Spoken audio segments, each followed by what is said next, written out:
बहुत प्राचीन समय की बात है। एक छोटे से गांव में रामू नाम का एक ईमानदार और परिश्रमी लकड़हारा रहता था। उसकी पूरी दुनिया उसका छोटा सा बेटा सुंदर था। पत्नी का देहांत बहुत पहले हो चुका था, इसलिए रामू ही सुंदर का माँ बाप दोनों था। रामू रोज सूरज उगने से पहले जंगल जाता, लकड़ियाँ काटता और राजा के महल में ईंधन पहुँचाता। उसी से वह अपने बेटे का पालन पोषण करता था। एक दिन जंगल जाते समय वह एक पत्थर से ठोकर खा गया। जब उसने पत्थर हटाया तो उसके नीचे छिपे एक जहरीले सांप ने उसे डस लिया। वहीं जंगल में रामू की मृत्यु हो गई। छोटा सुंदर अनाथ हो गया।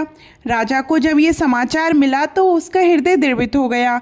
उसने एक भरोसेमंद लकड़हारे को बुलाकर आदेश दिया कि वह सुंदर को अपने बेटे की तरह पाले और उसका पूरा खर्च राजा उठाएगा। सुंदर एक अच्छे घर में पलने लगा।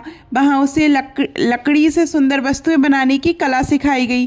धीरे धीरे वह एक अद्भुत कारीगर बन गया।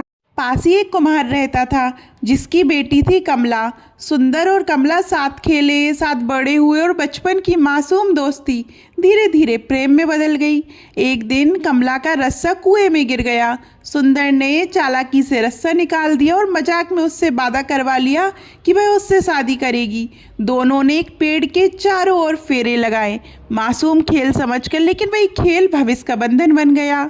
समय बीता, कमला सुंदर युवती बन गई और उसकी सुंदरता की चर्चा दूर दूर तक फैल गई। राजकुमार ने जब कमला को देखा तो वह मोहित हो गया और उससे विवाह की जिद पकड़ ली।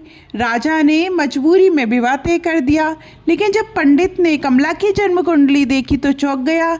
इस लड़की का तो विवाह पहले ही हो चुका है। तब कमला ने बचपन की वह घटना सबको बता दी। गांव की पंचायत ने निर्णय सुनाया, सुंदर और कमला को गांव से निकाल दिया जाए।